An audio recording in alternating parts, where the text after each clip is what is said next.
Hola, ¿qué tal? Buenas tardes, tengan todos ustedes.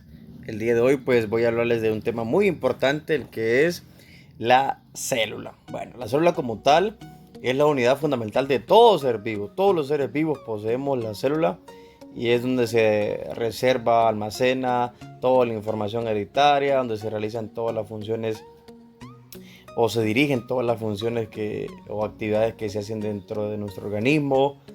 Se controlan las mismas también mediante los diferentes nucleolos o estructuras que la conforman.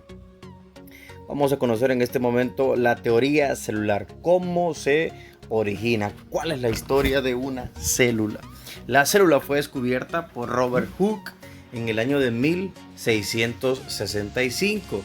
Este científico había observado una especie de poros en la planta del corcho específicamente, a lo que obviamente posteriormente le denominó célula, como ahora le conocemos. Después aparecen científicos como Anton van Leeuwenhoek en 1674. Este científico diseñó un microscopio, el cual pues sirvió para hacer más objetivo el estudio de la misma y conocer más las partes que le conforman.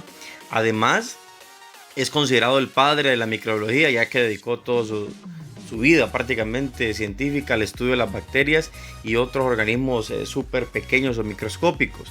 También tenemos al Robert Brown en 1883, que fue el que descubrió el núcleo de las células, específicamente en la flor de la orquídea. Aparece en 1838 Matthias Schleiden, este científico alemán. Lo que hizo fue descubrir que todas las plantas estaban conformadas por células, ¿ok? Era botánico, el Broad. Aparece después en el 39 Theodor Schwann, zoólogo, el cual pues propuso que así como Matías dijo que en las plantas, también Theodor dijo que en los animales, siendo estos dos los pioneros de uno de los postulados de la teoría celular, que dice que todos los seres vivos están conformados por células. Por último aparece en 1858 Rudolf Virchow, que presentó evidencia de que las células se reproducían para formar nuevas, o sea que todas las células se podían reproducir. Ahí podemos ver en la imagen lo que pudo observar Robert Hooke en el año de 1665. La especie de poros que les hablé al principio, poros secos, le dicen hondos, y la planta del corcho de donde se originó esta muestra, que fue la pionera para poder descubrir la célula. Los postulados que se crearon. Bueno, la célula es la unidad anatómica y fisiológica de la materia viva. Todos los seres vivos se componen de una o más células. También que todas las células se forman por división de células ya existentes, o sea que todas las células se pueden reproducir. Y por último, la célula es la unidad genética que contiene toda la información hereditaria. A continuación les voy a hablar un poco acerca de la estructura y función de la célula, la cual se divide en tres partes fundamentales, ¿verdad? El núcleo, que es la parte central, es donde se guarda toda la información hereditaria que se transmiten a través de características a todos los organismos, además de que coordinan las funciones de la célula, ¿verdad? Es ahí donde está el centro de acopio, por así decirlo, o el mando. También miramos en la parte externa, la capa que protege o que cubre todo lo de dentro, se llama membrana plasmática, rodea el contenido celular y por supuesto le da forma a la célula, ¿verdad? Aparte que regula el paso de materiales tanto para dentro como para afuera de la célula. Y por último tenemos el citoplasma, que es lo que está comprendido entre la membrana y el núcleo. Todo eso que está entre la membrana y el núcleo es citoplasma, y es donde se contienen todas las estructuras que forman parte de la célula, que por cierto, de acuerdo a su núcleo, se divide en dos: eucariota y procariota. La célula eucariota se dice que es la que su núcleo aparece bien definido, y la procariota es la que su núcleo no está definido, o como nos han dicho de la escuela, no tiene núcleo la célula, pero sí lo tiene, solo que no está definido, ¿verdad?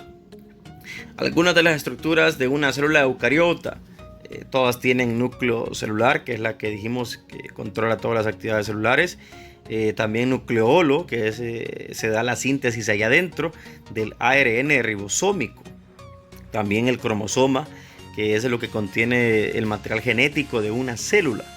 La pared celular, que es propia únicamente de las plantas, que brinda sostén y protección aparte de una forma específica a las mismas. Ahí podemos ver el núcleo celular y las partes que la conforman, siendo el núcleo la parte que está dentro del núcleo, así como también los cromosomas, ¿verdad? Continuamos con los organelos citoplasmáticos. Tenemos por un lado el retículo endoplasmático, ribosoma, aparato de Golgi, lisosoma, vacuola, mitocondria y plastidios. Vamos a ver a continuación la definición así, a grosso modo, de cada una de ellas.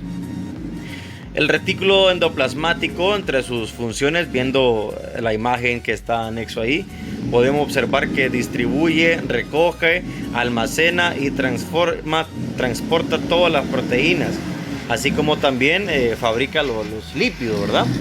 Por otro lado tenemos el aparato de Golgi, que es el que almacena y clasifica las proteínas que recibe el retículo endoplasmático y como característica principal realiza la secreción celular, ¿verdad? O sea, secreción de desechos.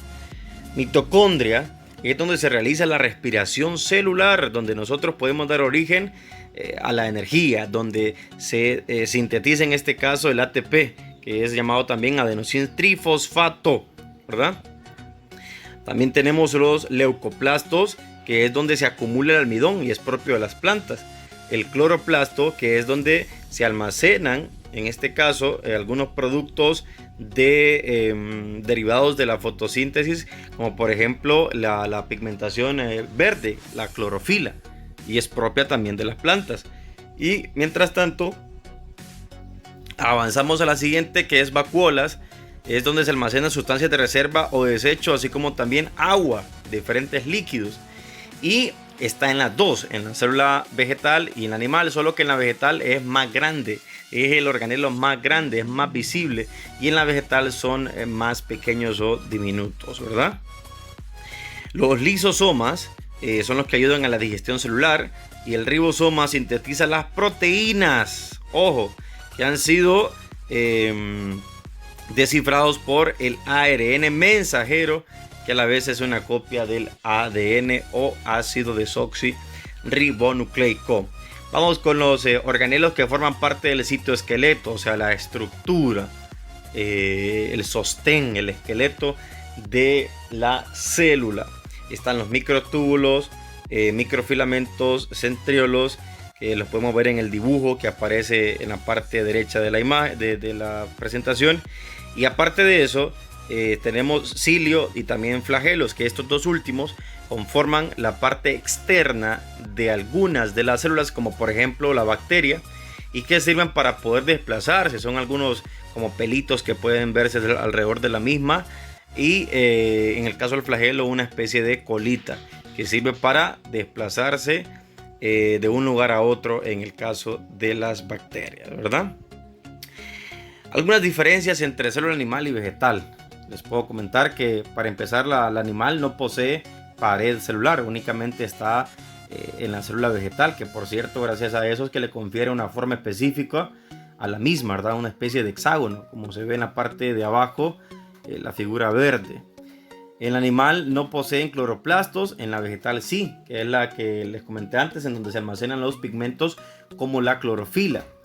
En la animal sus vacuolas son pequeñas, en la vegetal son grandes. En la animal nunca tienen granos de almidón, en la vegetal sí son frecuentes. En la animal su forma es irregular, en la vegetal es regular. Como les dije antes, en parte por la pared celular. Algunas de las semejanzas que podemos ver de ambas células es que ambas poseen núcleo, nucleolo, retículo endoplasmático liso y rugoso, membrana, lisosomas, aparato de Golgi, mitocondria, citoplasma, ribosomas, entre otros. Son los organelos que en ambos sí están. Y aparte podemos ver las representaciones de los organelos que son propias de alguna célula en específico, como por ejemplo los centriolos, que son propios de la célula animal, la pared celular, que es propia únicamente de la célula vegetal. De esta forma, queridos alumnos, espero que hayan comprendido de forma regular el contenido que corresponde a biología para esta semana, lo que es la célula, su estructura y sus postulados. De mi parte, soy el profesor Kevin Chavarría. Les digo que estén bien, que Dios les bendiga siempre, ¿ok? Ya saben, quédate en casa. Hasta la próxima.